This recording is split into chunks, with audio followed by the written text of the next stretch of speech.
What is going on, Gains Associates, Gains community? Welcome back to the stream. Welcome back to the channel. My name is Aaron. I'm just a cowboy in the wild west of crypto, just like you guys, trying to find the best projects to invest in, especially in a bear market. And what a great community that we are all a part of in Gains Associates, because we are getting the best served up. I'm an investor just like you. Okay, I'm just trying to find the next great crypto project that's going to really add a lot of value to technology and the economy and just how we operate our lives, because we all know that if we're here early, blockchain is the future. And so we've got a fantastic project here but this is why we do AMAs. You need to be the judge.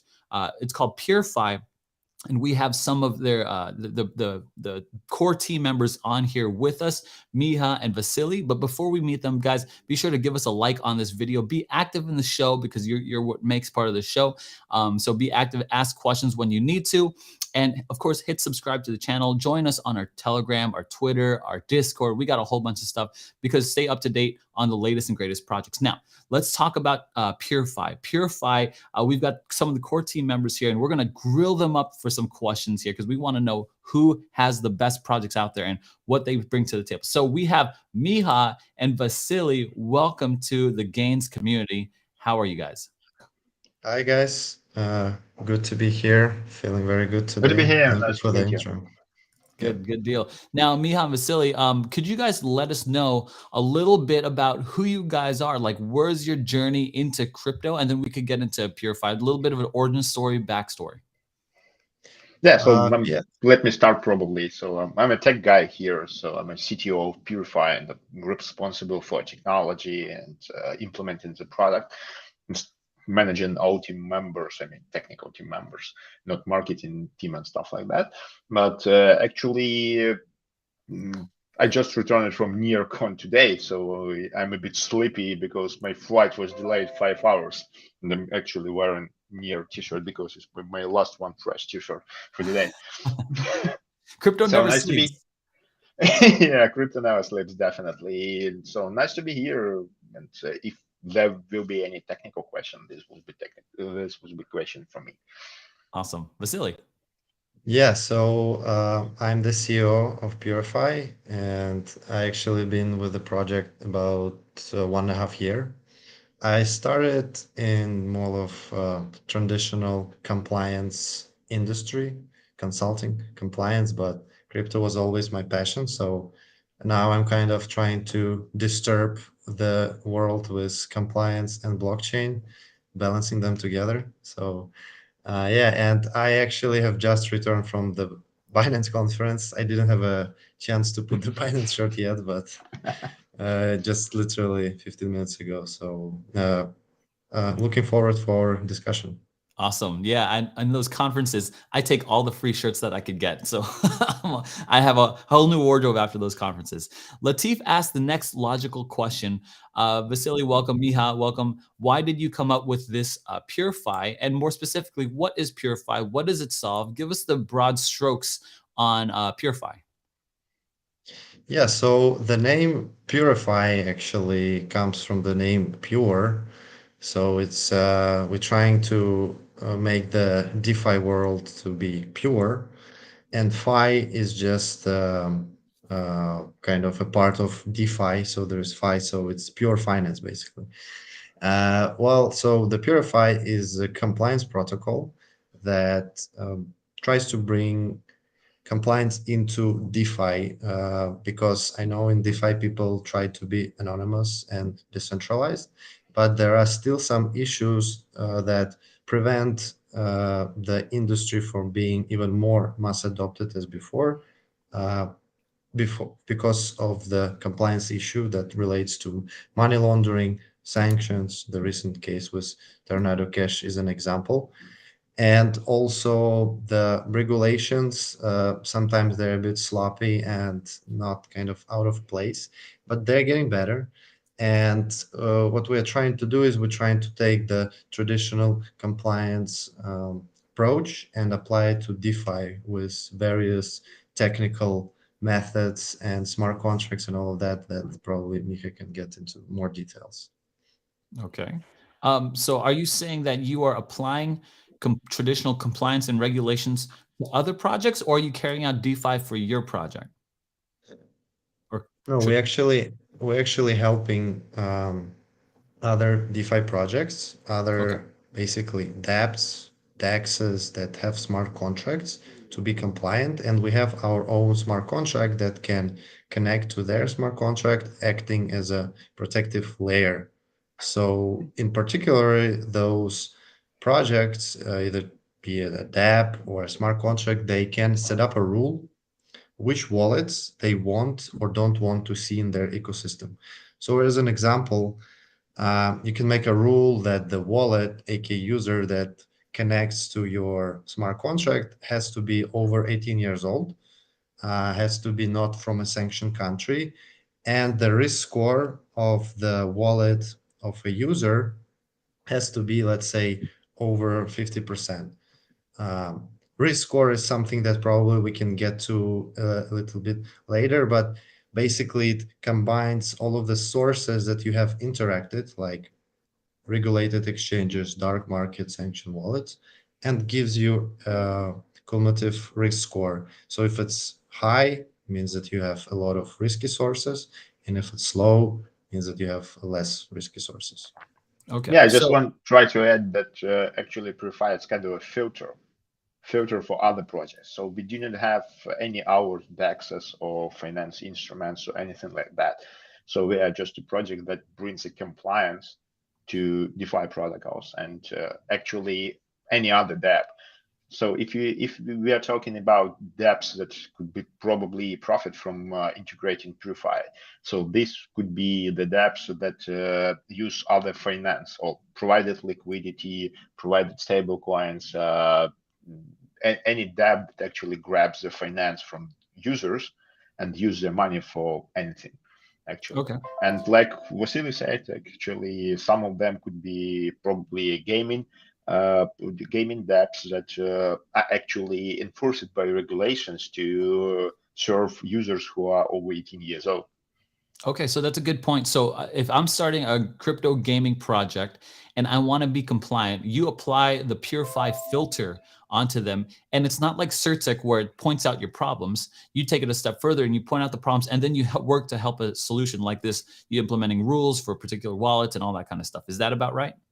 Yeah, exactly. So when you integrate Purefi, you will it will make sure that transactions that doesn't comply to the rule that Vasily actually explained will simply reverse and will not be handled by your smart contract. So this Got it. way, you can make sure you can be sure that there will be no users that doesn't comply to the regulation. And if regulator comes to you and ask these questions, you can state that I have this integration and this is compliant to regulation. That's why I'm, let's say, Ah. following the regulation, and you should not find me. So you're almost like crypto lawyers, right? Like you look for Uh, regulation it's it's and you not like help to. crypto lawyers. It's not actually like crypto lawyers, because what crypto lawyers do is actually they fill in the procedures. But what we are actually doing, we give you a filter that is actually that you can use to filter users out according to some well-known compliance, like FATF regulation, like FinCEN, or any other common financial regulation, I would say. So it's Okay. not specific in terms of your project, but it's kind of common rules that are applied to every single jurisdiction. Is there another project out there that is like you then? Like not exactly certain, not exactly like Crypto Lord. Is there any other project that we could kind of wrap our minds around that is kind of like you? Like Yeah, I think competition? so. I think we had somebody referenced that project on previous AMA. One Confirm, second. maybe. Which one? Confirm the one that has an Oracle solution, Yeah, if you remember exactly. that one. I'm just reviewing the document. Give me a second. I will find the name. CoinFirm. A coin from. So Okay, so CoinFirm is the project which is actually very similar to what we are doing. They tried to do a kind of same filter, but unlike Purefi, they're using waitlist concept. So if you want to query the risk score on address or some information on address of user address, you have to query the Oracle, and then what they do is actually they put the information on chain. So and then you can grab this information from inside the smart contract. Okay. Okay. Good deal. Can you tell me a little bit about your token then? What role does that play inside your Purify ecosystem? So Vasily, you or me? I can start and you can maybe expand me. So the Purify token actually plays a key role because for the users, both B2B and B2C, they need to subscribe to our services using our UEFI token. And basically, not to get like into too many details, um, a percentage of this subscription is basically like a staking mechanism. So part of it returns back to the user after the certain amount of time that the user has been using the protocol, and another part of it is getting burned, so to speak, kind of reducing the supply of UFIs out there. Okay, good deal. Yeah, So yeah, exactly. transactional staking, all that kind of stuff. When his Yeah. friend has a question here, I thought that was really relevant. Purify is a project that aims to provide security to users by giving verifiable credentials with AML, KYC, and other metadata on them. But this made me wonder, how secure is Purify itself? So what we're actually doing on the technical layer, I think it's more kind of technical question, so I will grab that on me. So as of today, we are relying on the well-known third-party companies in terms of QSC checks. So, and these companies are GDPR compliant, and they keep all the data according to the regulation. And we do not keep the data on our side. What we do is actually we are verifying the data against the rule and make sure that the user who provided this data complies to the rule. And then we simply save the information that this particular user identified by this particular wallet complies the rule XYZ. That's why this user can use the protocol who actually requested their users to comply to that exact rule. So this way, Purify is secure in terms of that it doesn't keep any private identification or information at all. So and we don't keep it on our servers. We don't keep it on chain. We just keep the fact that some user and some wallet complies to the rule, and that's it. Got it. Got it. So you're saying that you keep no data of this. You No. just keep the record of, hey, this applied, this adhered to the rule. Yeah, so it's not actually even verifiable credential, because verifiable credentials is the statement is correct. Verifiable credentials contain metadata like your name, your last name, your age, or birth date, or stuff like that. So, but what we're keeping actually is the fact that all your data complies to the rule. The result. The result, correct. Yeah. Gotcha. So we have some pipeline. We have some another mode of Purify protocol usage in pipeline, which is so-called non-interactive mode, which actually be relying on so-called user-side verifiable credentials. But this is we decided to delay it at least until the next year, because this particular mode requires user to keep their own verifiable credentials on their side. And this introduced much more complexities, and not all the users are really ready to keep the data on their side. Understood. So, okay, so it's great that it's you're not holding that data. I think that's the ethos of crypto anyway, is that we're anonymous here. Guys, if you are liking so far what you're hearing and just joining, go ahead and give us a like on this video, on this AMA, as we learn more about Purify and whether or not this is a great project for you to be investing in. And welcome to the Gains channel. I've got another question here. I thought there was a very interesting one that you could answer for us in regards to keeping data for your different companies. I read that Purify received some private funding to sustain the project. So are you currently working with private companies? Explain. I would also venture into, like, have you gotten investors? And are you working with companies who is using Purify as their filter? So yeah, I can take this question. So we had our IDO about 1 year and 2 months ago. We had private investors rounds. That's true. But we're actually able to sustain ourselves also because we have been running some other projects and we're still running them, which is AML bot and AML safe. So AML bot is actually the AML module that Purify uses to do the AML checks, and AML safe is a non-custodial DeFi wallet, which again was embedded AML module. So we had some extensive experience in running those projects, so we don't have a high burn rate.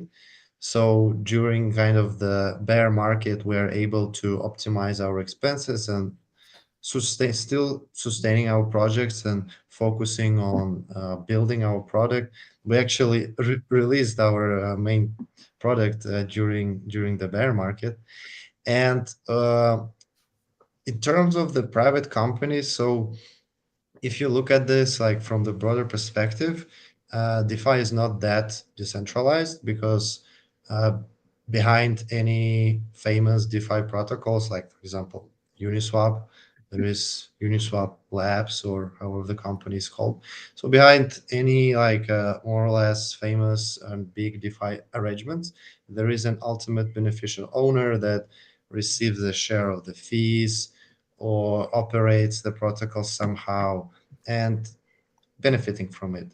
So in that sense, yes, if you consider those companies as private, are working with those companies that manage the product themselves, because in fact, according to the FATF regulations, sorry, not regulations, recommendations, um, any operator of a DeFi arrangement must adopt AML and KYC procedures. So this is still a recommendation, but taking the fact that 190 countries participate in the Financial Action Task Force, sooner or later, those recommendations will become concrete regulations and the companies would have to adopt it. And again, we have seen that with AML bot, which actually operates in the CeFi. So with centralized exchanges, marketplaces, and other entities like investment funds, for example, that use cryptocurrency and that they require solutions such as AML bot in order to be compliant, in order to have a license and stuff like that. So we kind of went through this roads with AML bot, and now we are expecting that the similar level of regulatory framework will be applied to DeFi. And slowly but surely, we are starting the dialogues with the bigger DEXs, with the bigger lending protocols that have already expressed this interest of integrating our solution. Gotcha. Yeah, So you yeah. guys, there are solutions for CeFi, marketplaces, investment funds, and you're trying to implement those regulations into DeFi projects as well. Yeah, KYC. Yeah, not yeah. so much that we try to implement the regulations. We just want to be ready when those regulations will be in place. So Got it. Yeah, there is a we're simple there. thing which we try to explain to different DeFi and CeFi project. Actually, when I've been talking to different projects on during the NearCon, it was the question was just the same. Actually, there is a FAT recommendation, the Financial Actions Task Force, the one that Vasily already referenced, and they this recommendation clearly describes the concept of so-called virtual asset service provider. And this being a virtual asset service provider, you have to comply. So this regulates the latest recommendation also specifies exactly how any DeFi protocol managed by a smart contract is a virtual asset service provider. This means that technically and according to regulation, any single DEX is considered to be a virtual asset service provider. And if you is a founder of the DEX or you're extracting the commission from the trades from the smart contract, or if you do not extract the commission and you have deployed that DEX and they can make sure that you have deployed that DEX, you have to comply.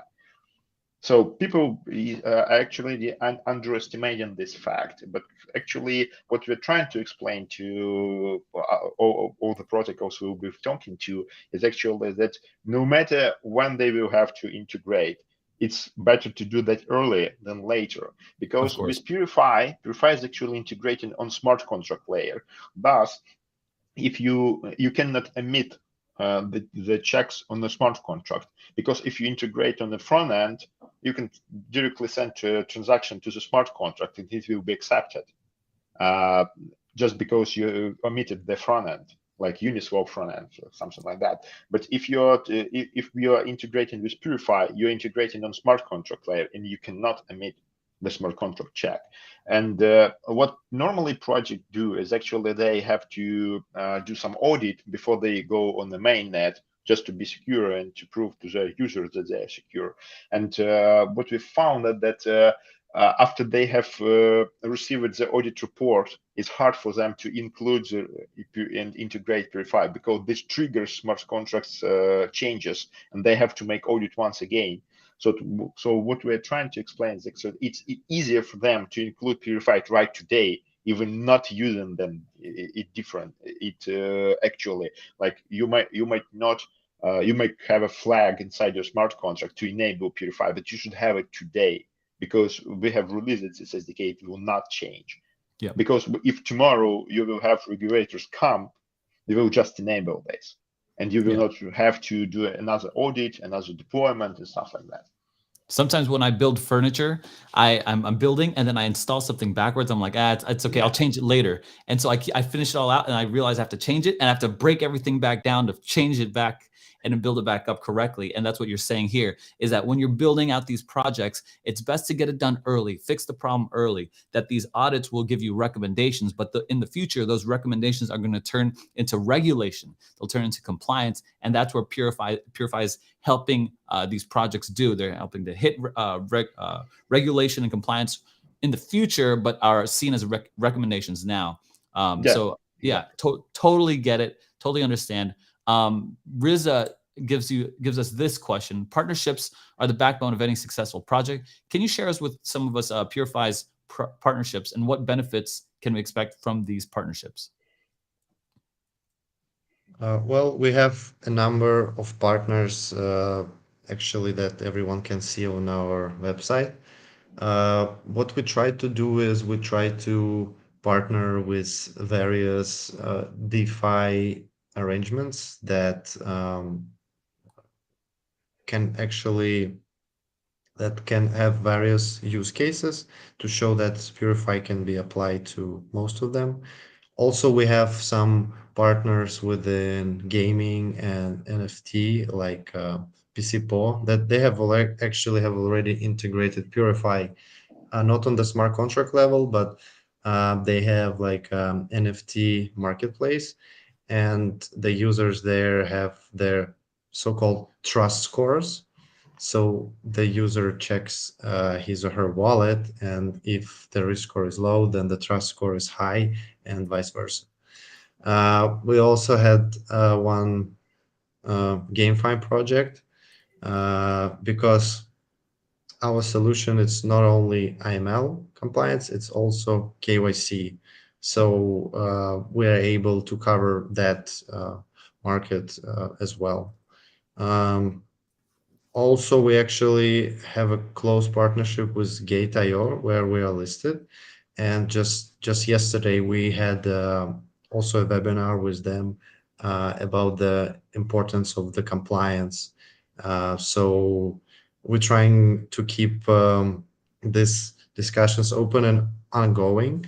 One of the examples, Purefi also is a member of INADVA, which is a European association. I think it was developed by European Commission specifically for the blockchain project, so they can have a voice in drafting the crucial policies, because again, there is a lack of understanding from the regulator, and they themselves want to have an input from the projects themselves. And there is now a big discussion about MiCA. Probably you guys heard. It's actually the European adaptation of the FATF recommendations, which is a real-life example how those recommendations actually are applied on the national level, and soon it will be the law in Europe, basically. And for example, the FAT describes so-called VASPs, virtual asset provider, and in Mika they called CASPs. So it's you can see even the names are very similar. So it's just a local adaptation. So Yeah. yeah. So it seems you have Gate, you have Mika. It seems like you have a lot of partnerships here that are giving you more insight about current regulations and or current recommendations and regulations that are coming in. Those are very strategic partnerships that I think would make a lot of sense if you guys are doing what you guys do. Now, Surava, sorry about the name here. I got a lizard brain here. He says, I want to confirm that Purefi has received the grant from Near Foundation. I thought this was a very specific question. Wanted to give it to you guys. If yes, please tell me about this and the testnet of Near SDK has been launched and when mainnet. You spelled when wrong. It's WEN, by the way. I'm just messing. Okay. Okay. Let me take this question. So yes, we have received the grant. It was, I think, 2 months ago. We received a grant from Near Foundation, and the topic of the grant was actually porting the Purefi protocol to the Near blockchain. So this have been successfully finished, and we have stopped in a test net, and we even have a demo of the Purefi that is using Near blockchain testnet, and I've been showing this demo to every single person on the Near con just during the last few days. So regarding mainnet, we already have a beta setup in mainnet. This is kind of a private setup, and we are actually testing with some friend protocol, let's say. So I expect that we will have public mainnet launch in a couple of weeks. So we want to make this launch as secure as possible, and this requires us to do some security checks and to use another type of wallet comparing just simple seed phrase that we've been using for a beta setup. So I think I've answered all the question here. Yeah, no. So yeah, yes, you got the grant 2 months ago, which congratulations. Near's an awesome partner to have, and a couple weeks till mainnet launch, which is fantastic. And I think it answers the. Yeah. I think also important point here is that I will make the repositories of with Near SDK public Monday next week. So they're actually handling the latest preparation, let's say writing some readmes and stuff like that, and this will go public Monday definitely. Wow. Okay, guys, if you're listening, if you guys enjoy this alpha here, because I feel like this is some really heads up news for us, especially if you are interested in Purefi. And if you're interested in Purefi and you like this video, give Gaines a thumbs up on this video, hit subscribe, check out all their channels, the links down below. Let's keep this thing going here. Along with what's going to be launched, I'd like to know generally, what is your roadmap looking like? What are the next most exciting things for Purefi, and that we could get, whet our taste buds out here. We're hungry for some more, like where you guys are taking us in the near future. Yeah. So also, I think it's important to mention that we had a discussion with Aurora Protocol, which is a side chain on Near, and this is unlike let's say pure Near. The Aurora is EVM compliant side chain.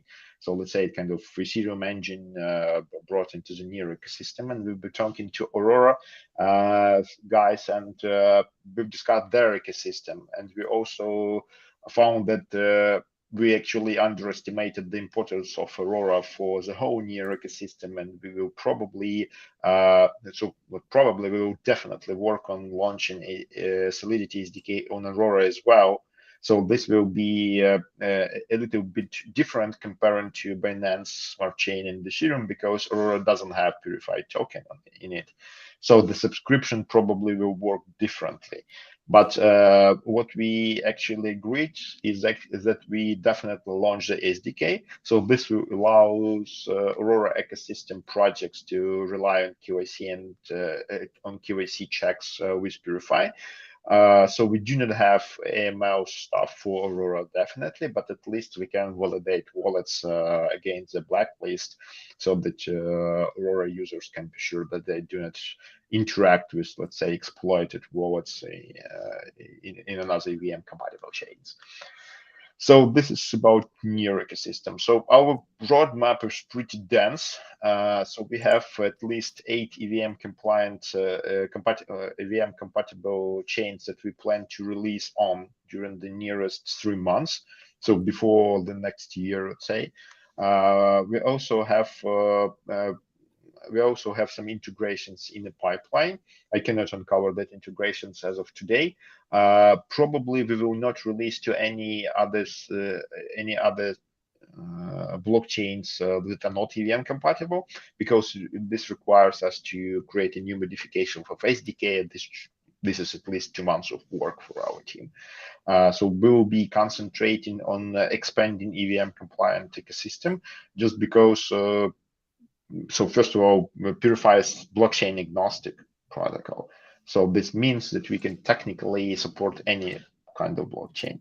But right now we're trying to concentrate on EVM compatible blockchain, just because maybe 80% of DeFi projects are right there.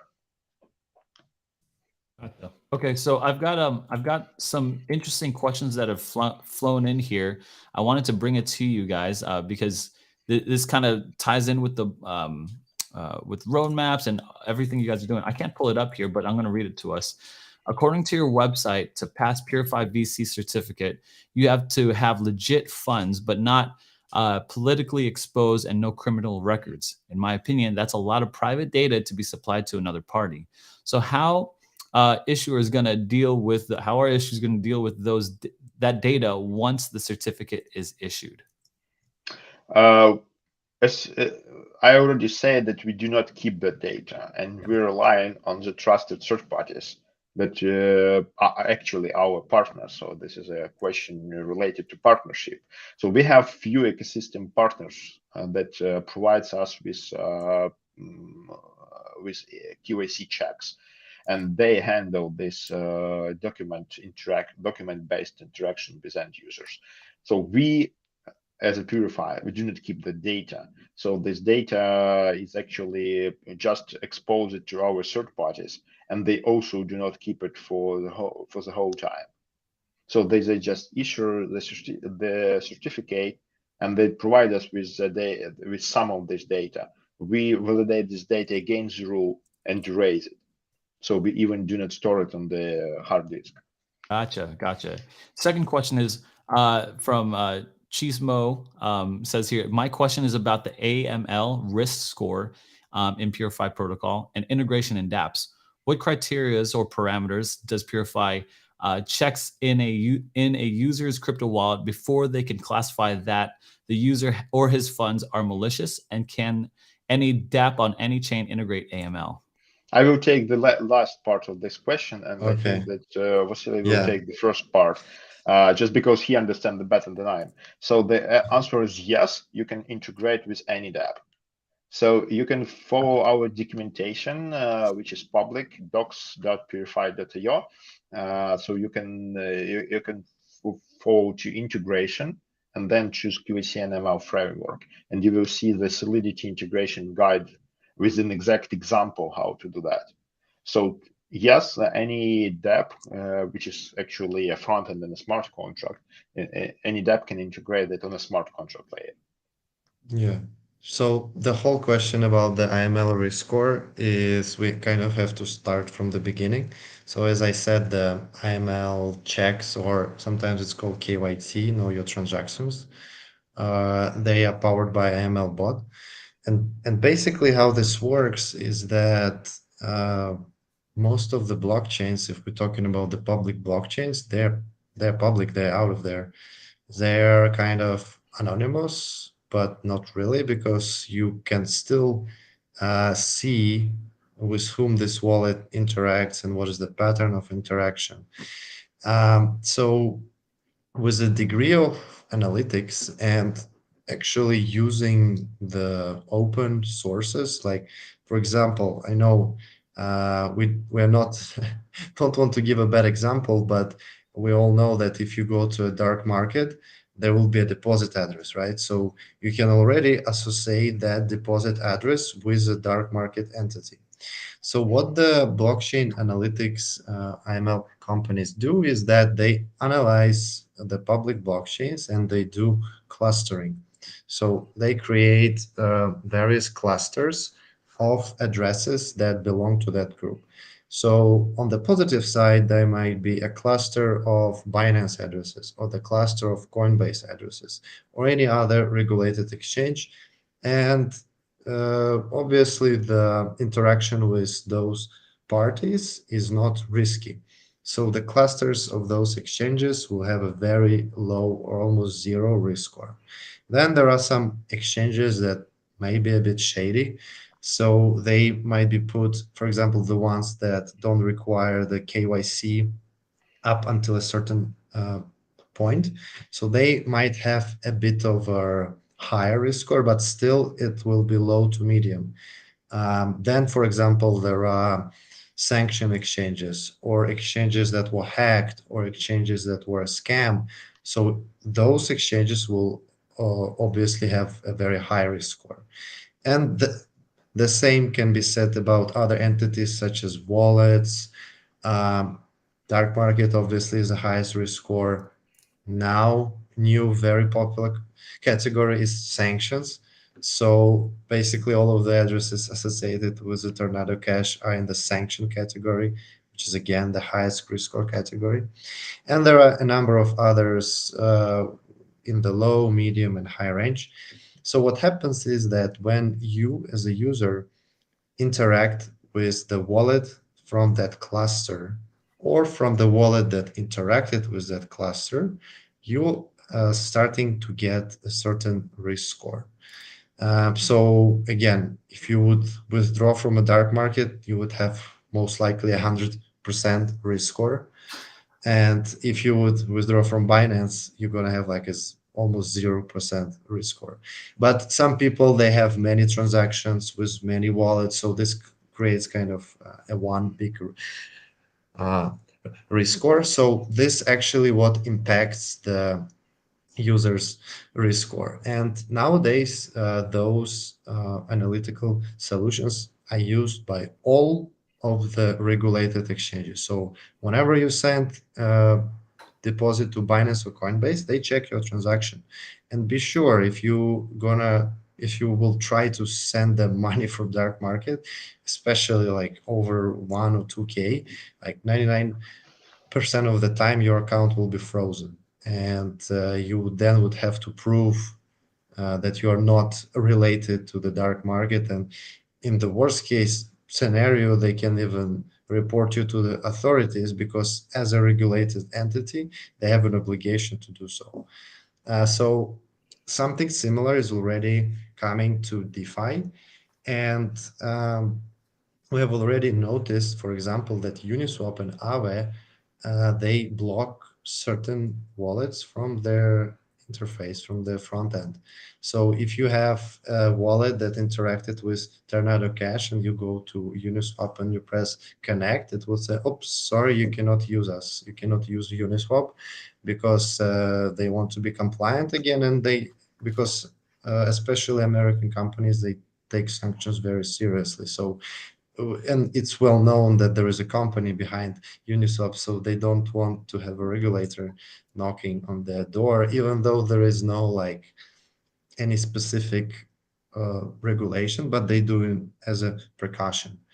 So nowadays we have several other DeFi projects that we were in contact in the past that are coming to us and they're asking like, how should we deal with all of that, and what solution like can we use your guys' solution to prevent something like that? So it's already happening, especially with kind of bigger and forward-looking DeFi arrangements that they know that sooner or later the whole space will be regulated.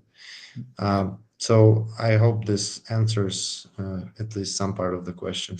Yeah, no, that it's so you're creating like a burn list based, or people create burn lists about people who wallets who interact with these shady things, and you're creating a whole risk score, a risk profile around these things, identifying them and making sure that just above board, especially for these different protocols. So I get it. You're tagging these people.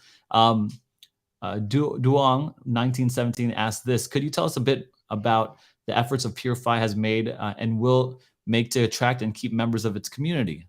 Among this, is any benefit any benefit to members who remain more faithful? Yeah, so the community is actually a very big part of Purify.